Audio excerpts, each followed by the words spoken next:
next house, and they're like, oh, I have this problem, I have this problem. And I'm like, yeah, that's the same as that one, that's the same as that one. So they get repeated, right? So I put together the most common things that we have issues with, and let me start with the presentation. My name is Fernando Abreu. I'm kind of young. I haven't get to 40 yet, so I can consider myself young. I studied my career in Wadi, and then I went to at the end of my years in the career, I went to the U.S. to study in Auburn University in Alabama, and there I got the opportunity to learn a lot about the culture. Actually, my wife was here. She's from Alabama. I brought her here. And we learned a lot I was there in the rural studio and in the urban studio, which is very nice. The Auburn University have these programs that help people build their houses, and it generates a really big impact. And especially for students that we were able to design and build ourselves. So that gives us a lot of experience in that field.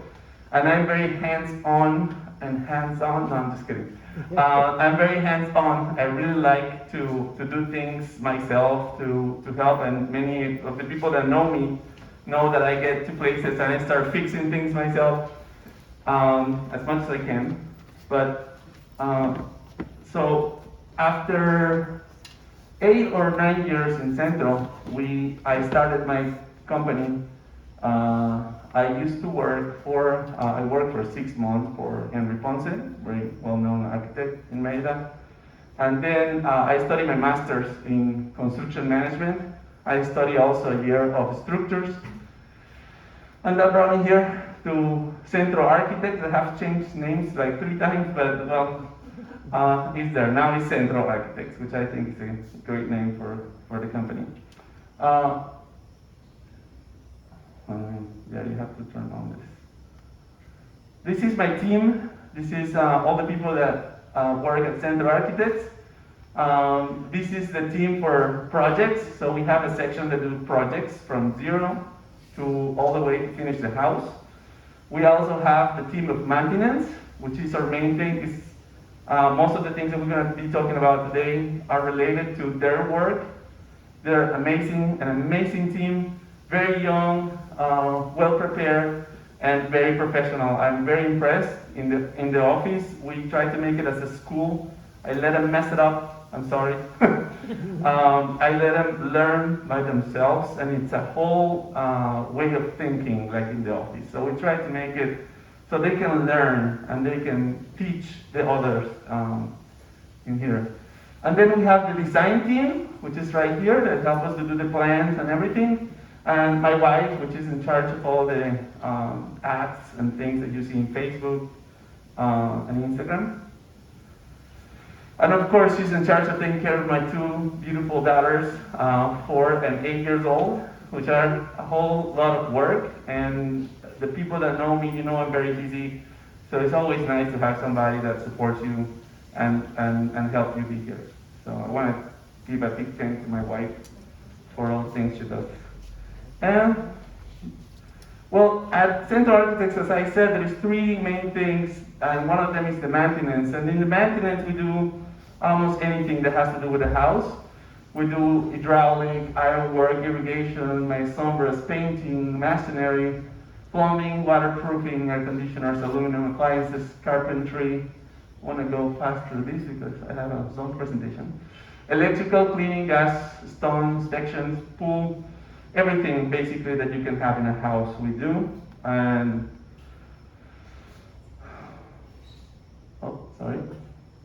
so this is some of the projects that we have done. This is a renovation of a kitchen. This is a renovation kitchen. Well, we did the design for this house. We didn't build it, but we did the design, something that we do as well. And this is a full house. We did the entire house. We're using here cement coloring on the walls to prevent the famous humidity. And this is our very last project we have. We're very happy with this project. They started renting in Airbnb this place, and it got booked up for 3 months, like right away. So it was a very nice opportunity. The owner is an artist, so it was a great opportunity to work with these people. It's also for my age, working with people that come from the US, from different backgrounds.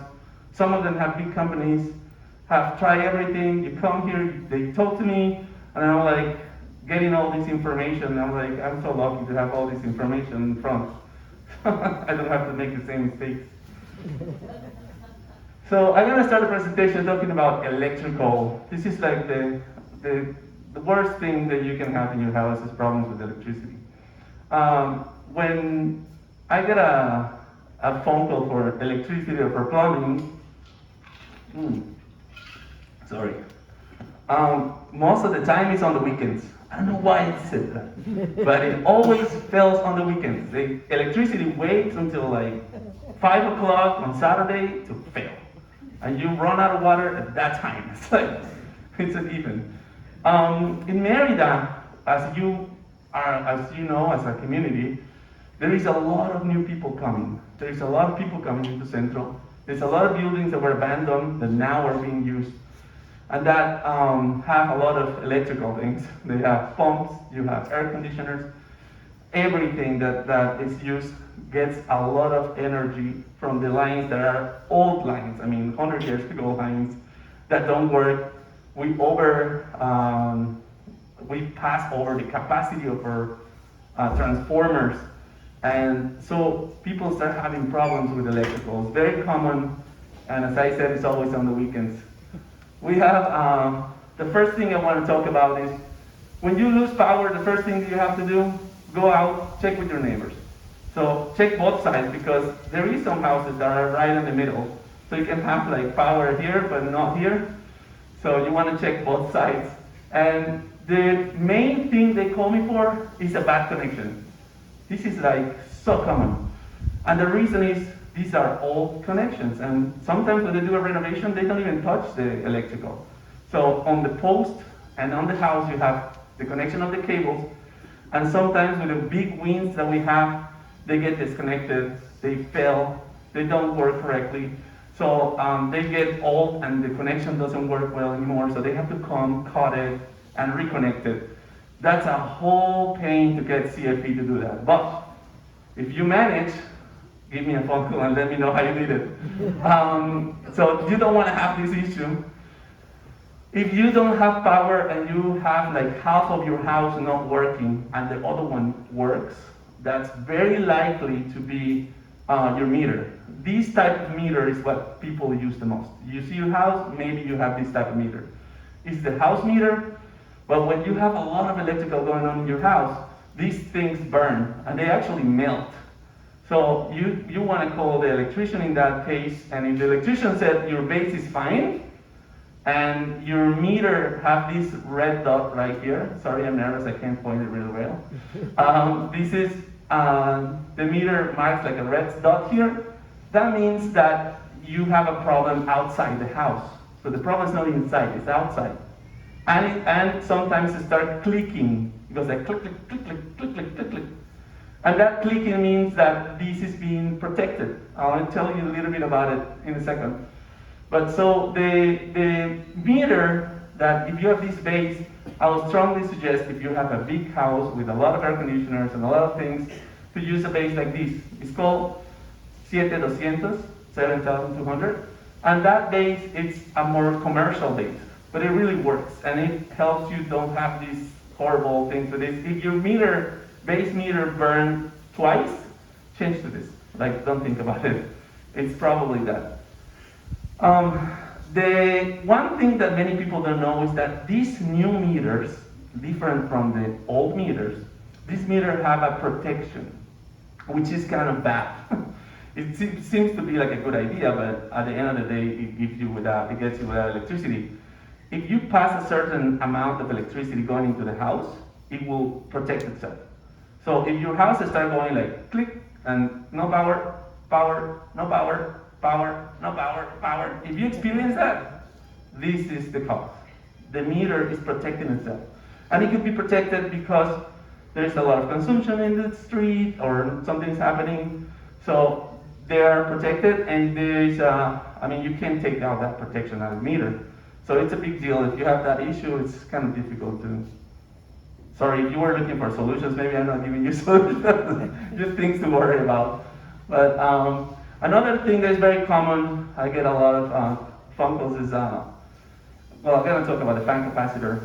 This is funny. There is a lot of people that have fans and call me and say, hey, my fan's going really slow, and I don't know why it's going so slow. And we get there, and we see that it's this guy here, the capacitor. It's basically a little block, black block that goes inside the fan. Sometimes it goes on the wall. But this is what makes the fan work faster, get it to work. So if you have a fan that is going slow, very likely to be that. And you change it, and you get a new fan. It's fantastic. And then the grounding. Many people have solar panels, which is fantastic. I love that we're cities that are using more solar panels every day. And one of the things that people don't think or don't take into consideration is that the solar panels are very delicate things. So if you're going to install solar panels, you should put grounding. What is the best grounding? You said, oh, I have grounding. It's the one that they put on the sidewalk. That doesn't work. The grounding should be in a well. That would be like the best place where you can put it, in the water. So when electricity comes out of there, you want it to spread out really quickly. So that's why you should use a good grounding in a house if you're going to put solar panels, or in general, if you have any electronics that we have a lot now, you should use that. And of course, if you can use a surge protector, that will be awesome. And another problem that's very common in electrical, I put it here, it's not very related, but some people have dimmers, and they turn the dimmer, and they start seeing their house flickering, the lights flicker. And most of the time, they don't know that the light bulb that you buy has to be a dimmable light bulb. It's something as simple as that, but people don't know. People come and say, oh, why is my failing? If one of them is failing, if all of them are failing, maybe it could be the dimmer. But most of the times, when I go, I'm like, oh, that's not a dimmable light bulb. And the only way to know is taking it down. So that's another issue. We're going to talk about plumbing. I'm going to try to go a little bit fast with this one because it's a lot of information. This is a pipe connection. So here's the meter, and this is a typical 800 pesos pump, sometimes 2,500 you buy in Home Depot. This pump here, what it does is it speeds up the water that comes from the street. Why do people install that? Which is, by the way, illegal. Many people don't know that. But the best thing to do, if you're building a house, if you have a house and you can have a cistern, build a cistern. The cistern is gonna end all of those problems. The cistern, what it does is the water that comes from the street gets into the cistern, which is something like that maybe, and you have water to the level of the street. So you're always gonna have water. So no matter what's the pressure on the street, you're gonna have water. And many people that illegally have, I'm just kidding, that have this pump always call me with the same problem. It burns. And this burn, if you have one of those, it's gonna burn every year, at least every year. And the reason is there is not always water on the street. You cannot, there's no way you're gonna be able to determine that. So the pump works with this float that when your tinaco or your water tank, by the way, it's tinaco, they turn on the pump so it fills up, and when it fills up, this detects that it's full and turns off the pump. So the only way that this pump knows how to work is because this is empty or not. So it doesn't know that the street doesn't have water. So if it's empty and the street doesn't have water, then start pulling air, and that makes a burn. So that's the reason why those pumps don't last long. And if you have to do that because you don't have a cistern, you don't spend a lot of money into those pumps. Really, it will burn anyways.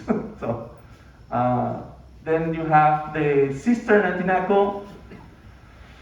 It doesn't matter if we have a softener.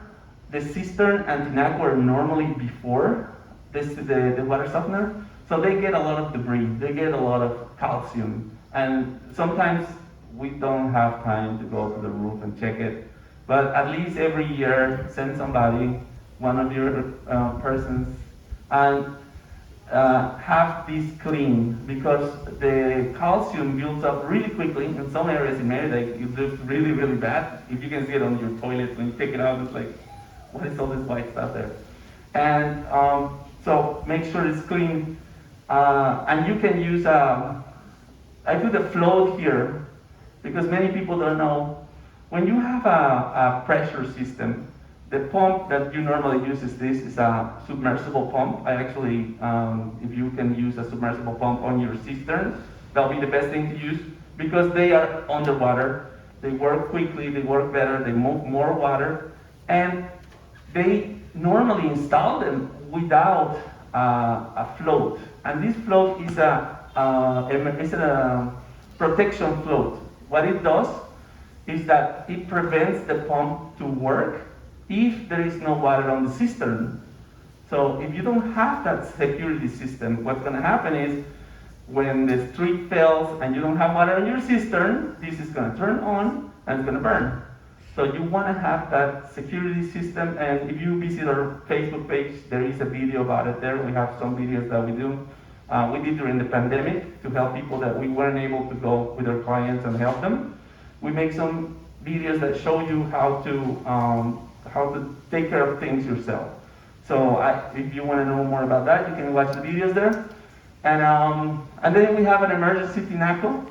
The emergency tinaco is something that many people, when they build a house, they don't know about. It's having a tinaco on the roof that, besides the pump, the pressure pump that you normally use for your house, if you run out of power, you don't want to have water. So you need an emergency tinaco that when that power is off, you get the tinaco and you get water, at least for 1 or 2 days, to fix your pump. Otherwise, you're going to be screwed without water for 2 days. I know that. And then, okay, I think I'm done with this. And next. Okay, the hydro. This is a tank, the pressure tank. Many of you have seen it. Maybe it's blue, sometimes it's red, but the color doesn't matter. How this works is water gets in from your submersible pump or for your pump, gets into this tank, and this is like a membrane, and the water fills it up and compresses the air right here. So this air is very important that it's at a certain PSI, which is the pressure that it has. So if this doesn't have enough pressure, what's going to happen is that the water is not going to be coming out right into your house. And many people don't know that every year you should check that pressure. It should be 2 PSIs before the starting point. A normal system like this starts from 20 to 40, and there is some that start from 30 to 50. So either of those, if you have the 30, then you have to have it at 28. If you have the 20/40, you have to have it at 18 PSI, this air. And the way to measure the air, you have to empty the thing of water. Because if you have water, of course you don't know where this thing is. So you don't know how much air is there. Should be when it's empty, you take the pressure and you have that done. This will prevent many issues that is normally with the hydro. You can also have the problem of a breaking membrane. So this membrane can break, and how do you know it's broken? You can simply get the tank and move it a little bit, and you can feel that it's filled up with water. If it's filled up with water, what happened is this broke, the water filled up the whole thing, and then your pump started running every time you open a faucet. I open a faucet, open a faucet, what is it? Is the membrane broken? And if you check on the air valve, you can put it with a key, and water will start coming out instead of air. So that's a good way to know that that's the problem. And you have to replace this. Some of them you can replace the bladder, and some of them you can't. You have to change the whole thing. Whew, it's hard with a mask. Then you have the water softener. One of the things of the water softener is many people don't know the water softener works from at 3 in the morning. If you have it set the right time, it will work at 3 in the morning. It will do a backwash. So it will clean all of this resin that is here to make it able to soak the water again. So the salt water is not what is actually softening your water. What softened is the resin, but the resin needs to be backwashed with the salt water. So that's why you have salty water. And the salty water gets in, clean all this, and some people don't know, and they call me, hey Fernando, my pump is, I'm hearing this noise in the room at 3 in the morning because the water is getting out. And when this drains, when this does the backwash, it left a lot of water. So this is one of the things you have to know. And normally these controllers, when the power goes off, if it's not electronic, when the power goes off, it moves. So if you hear this thing working, like getting water out, draining at a certain hour that is not 3 in the morning, then it's offset. And we have a video also about how to get it back to normal, so you want to check that. The UV light is very simple. The UV light, if you have it, they have the number of days that you have left working. The other thing that we always see is the reverse osmosis. You have to change the filters. It has 3 filters normally, and a membrane, which is up here. The filters have to be, these filters have to be replaced every 6 months, and this one every year, normally. You can go probably a little bit ahead of that. There is kits that you can check your water with and make sure that this is working properly. And there is a tank. The tank is like the tank that we saw before. It's the same thing. It gets pressure. So when you do a change of these things, they drain this, and normally it takes time to recover the water. So don't panic if your water is not coming out. It will come out eventually. And then we have the leaks. So when people call me, this is very interesting. When people call me and say, we have a leak in the house, it's really difficult to detect because you, when you get your bill, it's 2 months. So it already passed, like, I think 3 or 4 months since you get the bill. So you find out horribly that you spend a bunch of money, and if you have a pressure system, even worse, that you have a leak. The first thing I check, and almost I can tell you 90% of the times I have to go to a house to check a leak, is the toilet. It's amazing how these little things drain water when you have pressure water. So these things here, we normally don't care. We let the contractor take care of it. We don't buy quality for that. Who cares about the toilet quality? Come on. And this thing gets full of sarro and it starts not closing properly. And the water starts filling up this thing, or the level of the water is not here, it's up here, and this is a drain. So it starts draining, and you will never know until you call it now, until you find out that this thing is like draining water. Sometimes the ones that I will check most, the guest bathrooms. Nobody uses the guest bathroom. Once in a while somebody goes, okay, and you have more probabilities to have saddle there. That's when it builds the most, right? So they normally when I get a leak, I go there, and the first one I check is the guest bathroom, because it's the one that has the problem. If you have a leak in your house, you have the possibility to call Hapai. Many people maybe know that, maybe people don't know this, but Hapai has special equipment that listens to the noise of the leak.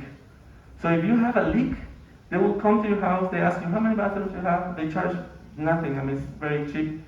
And they tell you exactly, like very precise. I've called them many times. They come, they tell us the leak is right there. We break and it's right there. It's amazing. So they use a sound equipment. They listen and you can hear, they have to let me hear it. Because so you can hear the water coming out. And if you have a pressure system, it's even easier.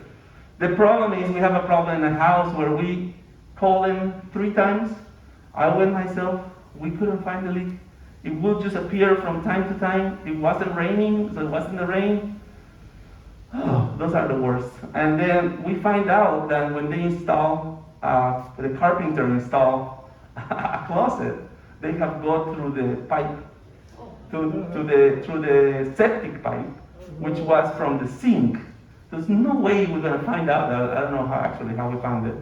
But they drill, and the septic was built, and in that house specifically, the septic, for some reason, they put it horizontally on the walls.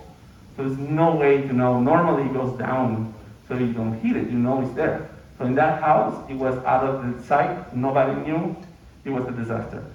It took us like 2 or 3 weeks to find the problem. We finally find it, and that was like the first time I faced something like that. But it gave us some experience for the next clients. Something very important, we have a couple of clients that are not here tonight because they have to wait for Calorex to replace their water heater. But one of the things, the main problems in the water heaters is people never ever do the right maintenance on it. You have to open this valve here, or whatever the valve is, to let it drain all of the sarro that builds up, because the sarro doesn't get hard really quickly. It goes from stages. It really is soft at the beginning, then it starts getting harder and harder. So if you clean your water heater regularly, it will heat better, because for some reason when the inside gets really hot, the sarro gets to stick to it. So it starts building up, building up, building up. So the hotness doesn't work anymore, and your water heater might have that problem. And then you don't get the same heat that you get at the beginning, and it's because you haven't drained it. And the other thing is very common. This is something I have to learn the bad way. This is really funny. They sell you the water heaters, and they don't come with a relief valve. They don't come with it. They don't tell you anything until it breaks. It breaks, they come, and they said, oh, sorry, your warranty is not, you're not going to be able to have your warranty because you don't have a relief valve. Who told me that? Nobody told me that. Nobody's told me with the relief valve. So if you don't have a relief valve, put it. Especially, we see that many of our clients, when they have a problem, it's because they have the pressure system. It gets hot in the water heater, and it breaks the container, because the containers are okay quality, but they broke, and it's more common than you think.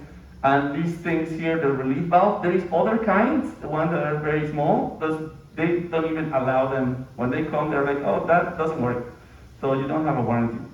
So you have to make sure it's this one specifically for your water tank. The solar heaters is the same thing. If you're thinking about using solar heaters, we have a client that have it. It's very nice. It's very nice if you keep the warranty. Like I don't mean to make commercial, but in Home Depot they have the ERA ones, and those we call the warranty every year, and they come, they clean it, and what they make sure is that the relief valve works. Actually, these have 2 relief valves. Because if one fell, they have the other. They know we don't.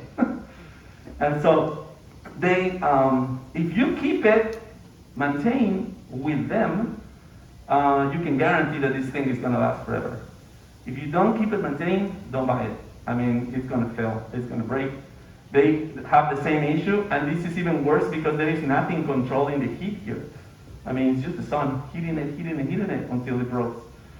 And the taps and shower head cleaning, this is another thing that I get phone calls for, and it's like, Fernando, my water is not coming out in the shower. If it's not coming out in one place or 2 places, very likely it's the sarro that built into the filter.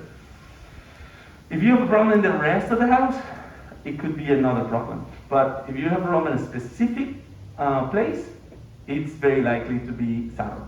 How do you get rid of this? Put it in vinegar, let it all night, put it back, and it will be wonderful. Next day, you're going to be amazed about your pressure. Then I'm going to talk about the septic. Well, we have people here that don't know where the septic is. Where is the septic in my house? This is a very common problem. Like, I have so many people asking me, Fernando, how do I found my septic? There is no really easy way. What we have done, and it have worked twice, what we do is we take out one of the toilets, see where because on the toilet, you can actually see a pipe going down, and it goes a certain direction. So you can tell, oh, okay, so this toilet's going there, so it's going in that direction. Okay, let's measure from here to wherever this is. And it's probably a concrete box that we use here that we call it registros. And in these registros, it comes in and it comes out somewhere else. So what we did in that house, we actually run we call it fisca, it's like a line. We measure the line, measure on the floor, get there, open there, find a registro, and then we have to determine where things are going, and then we went to the septic. The good thing is, well, we normally look on the back or on the front, because that's normally where the septic are.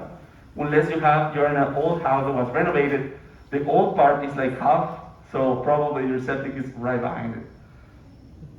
And they're not really, in Centro, most of the septic do not look like this. They're up on the ground. Sorry to let you know that. And there are also the wells that they used to extract water from. Now people use it for dumping the solids. No? This is a regular septic system. It's the most common. It's actually what the municipality asks for. And what you have here is when you clean it, they take out this cover. Many houses don't even have the entrance. You have to break the floor. We have been in houses that they put the septic actually under concrete like this. There's no way you're going to recover that. It's going to be a hole that's going to look awful with a patch. And they come in here and they clean all the solids that are here. The solids and water come in here, then they pass through here, and then they come into here and get into a filter, which is normally stone and gravel.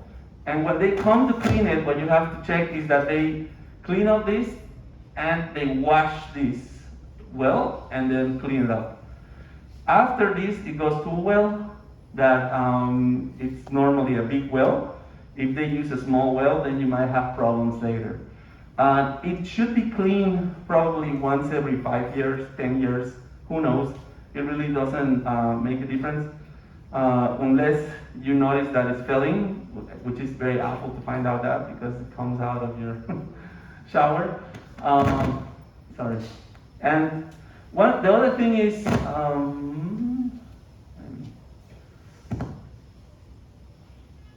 there is another option, which is the Biodigester.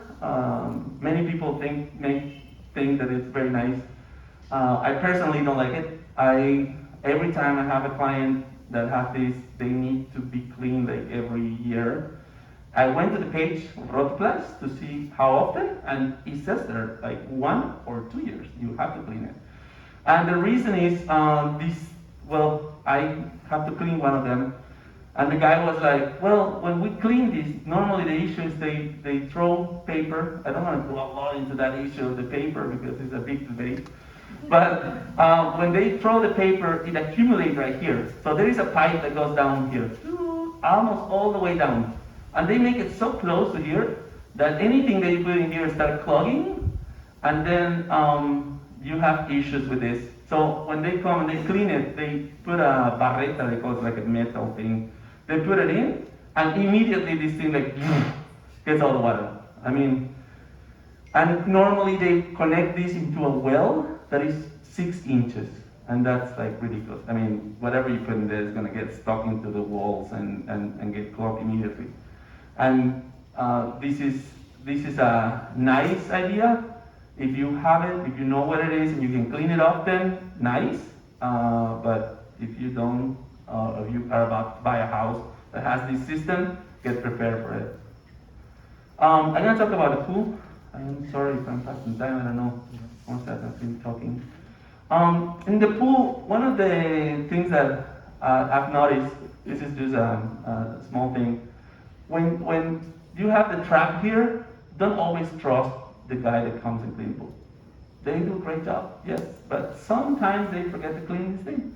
And I have come to houses where the guy's like, my pump is not working properly, I get out, take it out, and it's full of leaves. So you have to make sure this thing is clean, because it stops the flow of the pump and you can have problems. The other thing that many people don't know, and many people don't do, is the filter needs to be backwash, just like the other thing. Many people don't know that you have to backwash this thing. And what happens is, if you see here, the arrows are going down, and they compact your sand. They compact it, to a point that this stops working and gets like hard as a rock. So when you put the backwash, what happens is it goes the other way. So it moves the sand the other way, and it makes it loose, and it makes it work. And that's very common. You have to do that, and then rains, which will clean then this. How often? Oh, you can check it online, but when I check it, it says that you have to do it every 15 days, 20 days. But you can schedule it with your guy that cleans. The other thing is the wells. The normal measurements for a well are 12 meters when you're going to dump water from your pool, and 18 meters when you're going to get water from the pool.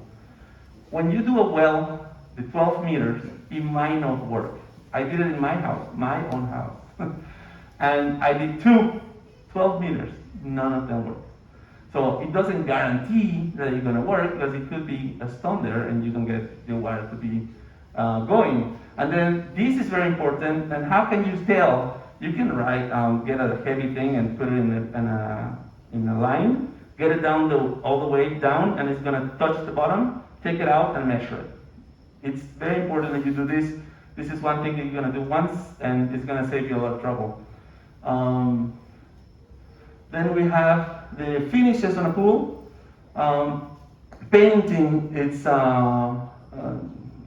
personally, I don't really do painting. I don't actually accept doing painting, because it's always a problem. After a year, you start getting blisters, you start getting bubbles. The reason is we have a lot of water on the ground. So if you have a pool on the ground, you paint it, and it's the same problem that we have with the humidity. You have water coming out, and people tell me, well, I'm going to use the best paint for my wall. Well, no, because the best paint is going to be plasticky. It's going to be like a plastic wrap going on the wall, and it's not going to let the water go through. So the same thing happened with this. These paints are really good. I mean, they're super plasticky. So the water tries to come out, it can't come out, and it starts making bubbles. So this is what happened here. So many people prefer to do the chukum. The chukum, many people think that it's a magical thing that has a lot of ingredients that are going to make your pool so much better, and you don't have to worry. It's just cement. So if you put white cement, gray cement, or chukum, it's the same thing. The chukum comes from a tree. You cut the bark, you cook it, and that water turns brown, and that's what you use to mix with the cement. That's it. There's nothing. There's no magical thing. There's no filtration properties, nothing. It's just cement, but it works really well in our ambience. And it has you have to clean it for Sabro maybe, but it's really, it works really well. And if you have a pool, don't leave it without water. When they did the chukum, the next day you can fill it up. And it has to have water, because if not, it expands, contracts, and cracks. You don't want your pool to be cracking. And then one of the other things is the piping on the LED light, and I would like to explain this. This is all about having issues on losing water on your pool. Many people have problems with that. I mean, that's a very, very common problem. You have no idea. Don't be surprised if your pool is leaking. You're not the only one. There's a lot of people that have that problem. And one of the main things that happen, and 90% of the time, the first thing I check, same as the toilet, the first thing I check is the light. And why the light? The light is installed in a way that you have a cable that goes through a line, and normally it's installed by the plumber or the electrician, not a pool guy.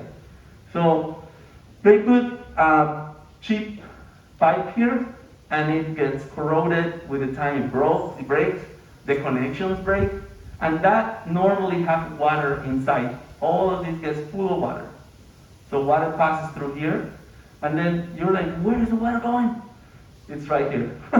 And the thing is, if you have a leak, what you have to do is let your pool drain where it stops. That's where the point of leaking is. So that's the first thing you have to do. Then, if you see that it's leaking, let's say under the lamp, then it's something else. It could be something else. But if it's above the lamp, it could still be the lamp, because this pipe could be broken. So what we do, unfortunately, we have to block this here so water don't come in anymore. And that's the way we solve it. It's not the best way, but the other situation will be to break everything and redo the line. So that's not a good thing. The other problem that when they have a leak in the pool is this guy here, the filter, has a thing on the top that you move, and it gets sometimes broken and it goes to waste. So when it's filtering, it's draining water into the well, and you cannot notice that. I mean, you're filtering and then your water goes down. So when you are checking the water, you have to turn off your filtration system. If it still go down, there is something else. If it only goes down when the filtration is on, very likely to be the valve that changes the positions of the pool. Am I missing something? Oh, there is I don't know if many people care about this, but the lights before, they were halogen, and they used the water to cool down. That's not the case anymore. If you have an LED light, it's not going to burn if your pool is empty and you turn it on. So don't worry about that. I have some clients that worry about that. Then we have the air conditioners, which is also a very common thing. You don't want to be without air conditioner here in Mérida. It's horrible. So the first thing is the cleaning of these guys here. Many people don't know that you have to clean it. In this case, for example, they have it on the top. So you have to lift up something. You can take them out yourself, go to the bathroom, clean them up, put them back in. And this will prevent a lot of issues. Like, this is the main thing that gets the air conditioners an issue. How often? If you have an air conditioner that you don't use that much, do it every year. If you have an air conditioner that's in your bedroom and you use it a lot, do it every 6 to 8 months. That's the recommendation. You can do different, but that's the main thing.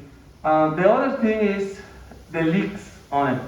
If it leaks when it rains, well, there is a connection from here to the roof. So there is water passing through that pipe. If it leaks here and they just did a maintenance, there is a pipe that runs back, and sometimes it gets not well connected and start leaking, or sometimes it breaks, or sometimes this is have some issues there. And the air conditioner, when it leaks from the inside, that's another problem. That's probably from lack of maintenance. So those are the reasons that thing fails. Another very common problem, I'm gonna go try to speed up here, the pipes on the roof. Nobody goes to the roof and check this. And very often they have this situation here. And what happened is your air conditioner started working really badly. Like, I mean, it's not being efficient. This needs to be covered and insulated. And also, if you can put waterproofing on it, even better, because that will last the time of the insulation. Because sometimes the insulation also breaks and goes to dusting or horrible weather in Mérida. Really quickly, irrigation. Some of the issues that we have had in houses is that the pump, so for irrigation you have a pump that goes all the way down to the well. Sometimes they put it right against the dirt on the bottom. So when it starts working, it starts moving the dirt, and dirt starts coming into your system. And then you have the sprinklers being blocked by sand, and that's the reason why you can raise up the pump a little bit and get it away from the bottom. Or also, if you do that and it doesn't solve it, there is filters that help with that. So you can put this filter, this thing goes right inside here. When the water passes, gets filtered to this, and then you can clean it regularly on the daily basis, once every 2 weeks or so. It's very helpful. And then last is the gas. This is a typical situation. Many people don't go to the roof, so they don't know.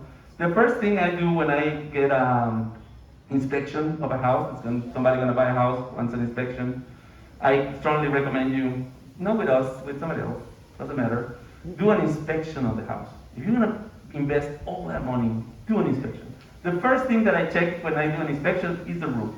The most of the problems are in the roof because nobody sees it, nobody takes care of it.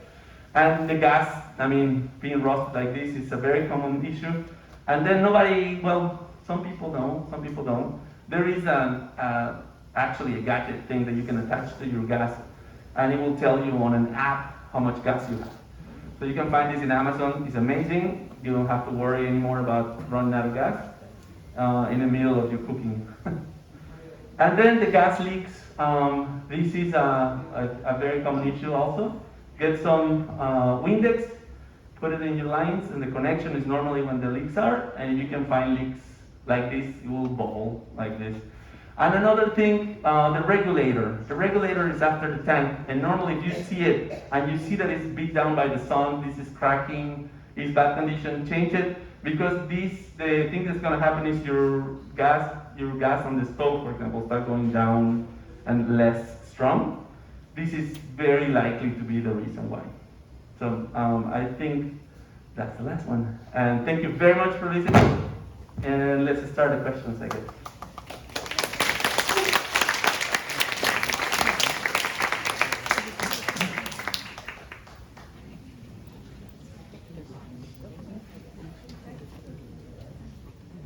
Fernando? Yes. You were talking about draining the water heater. How often do you recommend to do the draining? Well, the water heater could be drained every 3 weeks, every month. You can do that. It's not something that, I mean, the calcium takes time to build, but it's good to do it regularly, and you can do it for 5 minutes, 10 minutes. You don't have to turn off any valves. Let the water run out. It normally comes with a way that you can put a hose on it. So it's very practical. You put the hose, put it in the drain, and open it and let it drain for a little bit. Be careful because you might want to turn it off because the water will come out hot. Thank you. Thanks. Sir, your name? Sorry? Yeah, Evan. Evan. Evan. What are your thoughts on other types of pressure systems other than the bladder? Well, the other systems that we have seen in houses is we call it the little pig. Right. It's like a tank on top. It has a pump, very similar. The other one is like a robot. It's like a square like this, and it comes and gives pressure. And then the one that that I really like is it's called it's like an on-demand. It has a small tank and it has a controller. That's one of the best systems that I know. It's the most recent. And that system is very nice because it works like inverters. How does the inverter work? Normally or before, the air conditioners used to work, boom, then they reach the temperature. They reached the temperature, they went off, and they were like, boom. And then they, again, boom. Together again. So now the inverter systems, what they do, basically they go up, boom, once they're there, so the more you use it, the better. So that's how inverter works, and that system works like that. It keeps your pressure going, and you use less electricity. So I think that's a good option if you're looking to different ones. Okay, perfect. Sir, your name? My name's David. Hi, David. First of all, I want to say you didn't look nervous at all from back here. Can you offer some advice for somebody that owns a home in Mérida but only spends 2 months of the year here? Mm-hmm. Anything in particular that I should be aware of as far as maintenance goes for long periods of time of inactivity with everything? Right, that's a really good question. And there's a lot of cases like that. I have a lot of clients that come every so often. And there is a lot of companies that do home maintenance. Of course, they have a lot of houses. They can't see everything. There's things that fell in a house that's gonna be bad. The things that I will check in a house, as I said, some of the things that I show here, toilets are always something that I will check regularly. Like if you come back, check your toilet, check that everything is working. Get somebody, if you can, to clean the tinaco. And the things that you don't use regularly, the air conditioner is good to, maybe you can put in a timer. The air conditioner needs to be working from time to time, because if you leave it without working for those periods of time, you get the air conditioner to fail. Another thing is, this is something funny but small. If you have batteries on your air conditioners, take them out. Because when you come back, they get all green and they have all sorts of stuff there, and then you can lose the control actually, right? So those things are the main things, and then maybe send somebody regularly to just turn on things, get it working, check the faucets, check the toilets. You know, if you have somebody here, a friend, send it to your house, tell them to use the air conditioner. They're gonna be happy to do so. And you know, check the water. Normally it's the one that gets, because of the saddle, because of different issues. The water is mainly the biggest problem when you're away. Thank you. Thank you. Whew.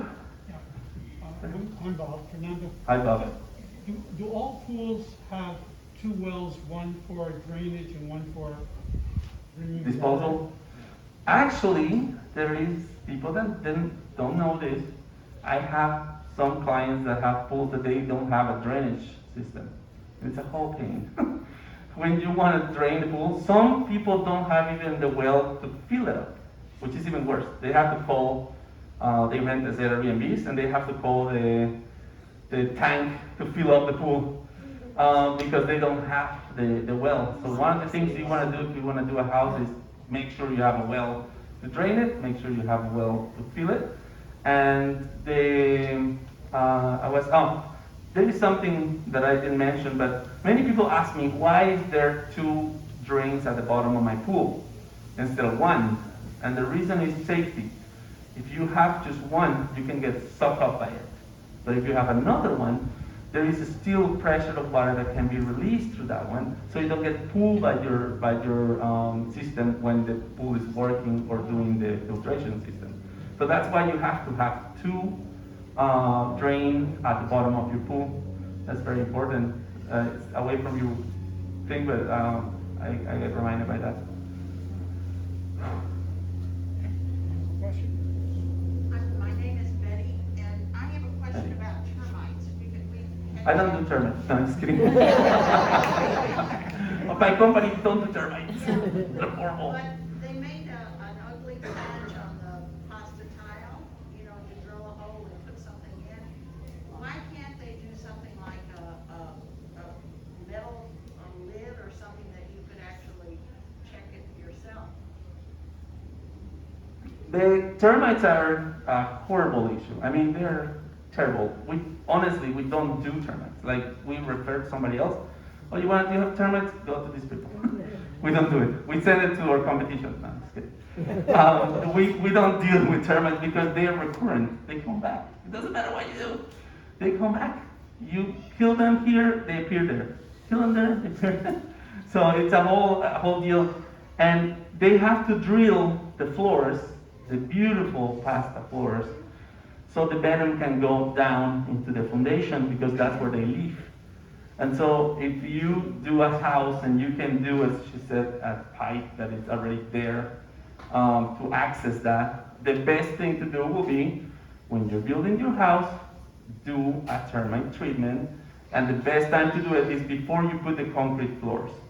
So before you put the concrete floors, they do a channel all around the house, and they dump venom. And that's the best way to do it.